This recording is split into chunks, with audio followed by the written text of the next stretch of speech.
Imagine walking through an airport, dressed casually, when suddenly you're stopped by a police officer questioning your every move.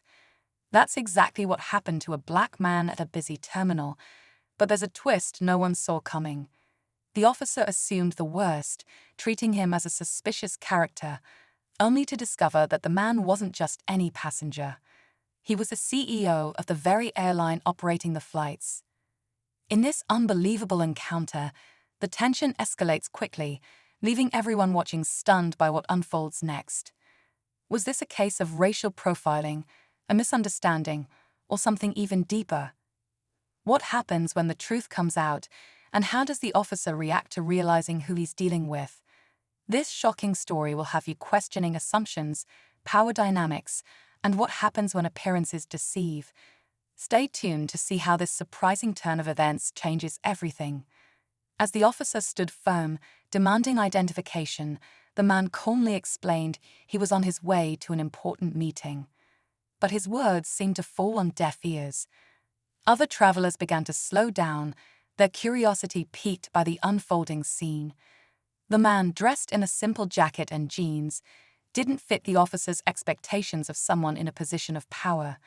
To the cop, he was just another traveler who looked out of place. Despite the growing crowd and the man's composed demeanor, the officer continued pressing, his tone sharp and accusatory. "What are you really doing here?" he asked. The man sighed, reaching for his wallet. But instead of de-escalating, the situation grew tenser. Meanwhile, whispers spread among the onlookers. Some were visibly uncomfortable, while others seemed eager to watch what would happen next. Little did anyone know, the truth about this man was about to turn the entire situation on its head. As the man handed over his ID, the officer gave it a quick glance, his expression showing no sign of easing up. "This doesn't explain why you're wandering around here," the officer said, his voice carrying an edge. The man tried again, calmly stating that he had business at the airline's corporate office located inside the airport, but the officer wasn't buying it.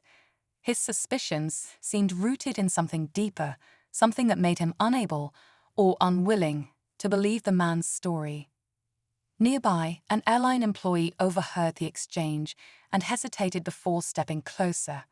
She recognized the man immediately but hesitated, unsure whether to intervene. What if she made things worse? At the same time, a small crowd had now formed, murmuring quietly. A few people shook their heads, but no one spoke up. The man, still maintaining his composure, glanced at his watch. Time was running out, and what happened next could change everything. The officer's tone grew sharper. "I'm going to need you to step aside," he said, gesturing toward a quieter corner.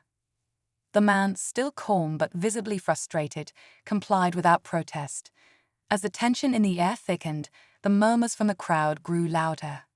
A few people took out their phones, recording the scene, sensing that something big was about to unfold. Meanwhile, the airline employee who had recognized the man was now visibly uneasy. She quickly stepped away, heading toward her supervisor. "That's Mr. Bennett," she said in a hurried whisper. "The CEO. He's being detained right now." Her supervisor's eyes widened in shock, and without hesitation, they both rushed toward the scene. Back at the confrontation, the officer was flipping through the man's ID again, his suspicion unwavering. The man took a deep breath. "You really don't know who I am, do you?" he said quietly, his voice steady but firm. The officer, clearly unimpressed, was about to respond when the airline employee and her supervisor appeared. What they said next would bring the entire situation to a boiling point. Before the airline employee could speak, the officer held up a hand, cutting her off. "Not now," he said, clearly annoyed. "I'm in the middle of something." The employee glanced nervously at the man, who gave her a small nod as if to say, "It's okay." But it wasn't.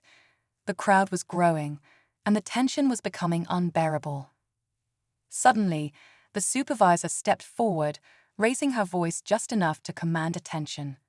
"Officer, you don't understand. This is Mr. Bennett. He's the CEO of this airline." The words hung in the air for a moment, but the officer didn't budge. Instead, he narrowed his eyes. "Nice try," he said sarcastically, his disbelief obvious.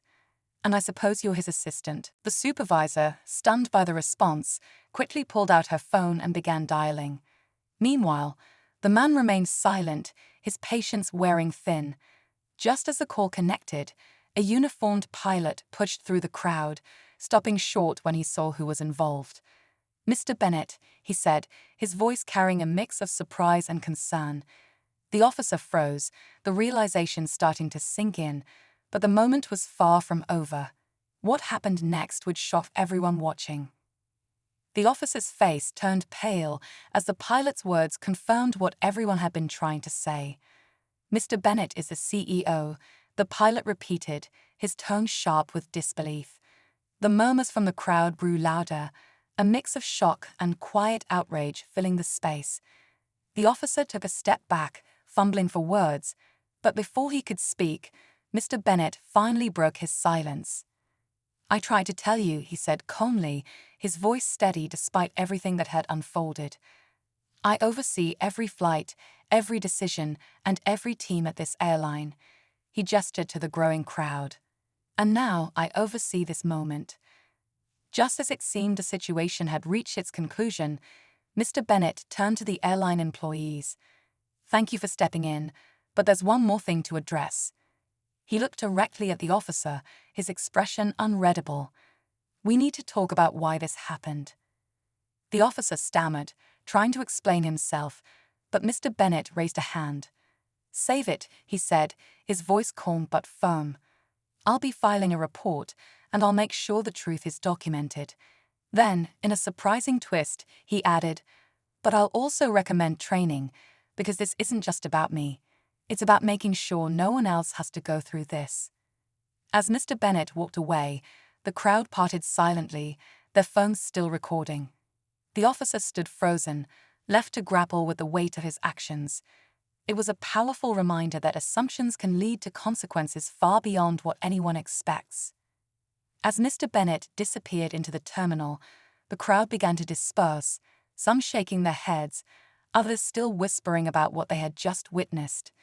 The airline employees stayed behind, ensuring everything was handled appropriately while the officer stood alone, visibly shaken. The weight of what had happened was clear, but so was the lesson it carried. Later that day, the video of the encounter spread quickly online, sparking conversations about bias, accountability, and the importance of understanding the bigger picture. Mr. Bennett released a statement, not to condemn, but to call for change. "This isn't about one person or one moment," he wrote. "It's about recognizing the value of respect and the power of learning from our mistakes." The incident became a turning point for the airport's policies, sparking new training programs for staff. And while the day had been far from ordinary, it left behind a lasting message. Appearances can deceive, but actions define us.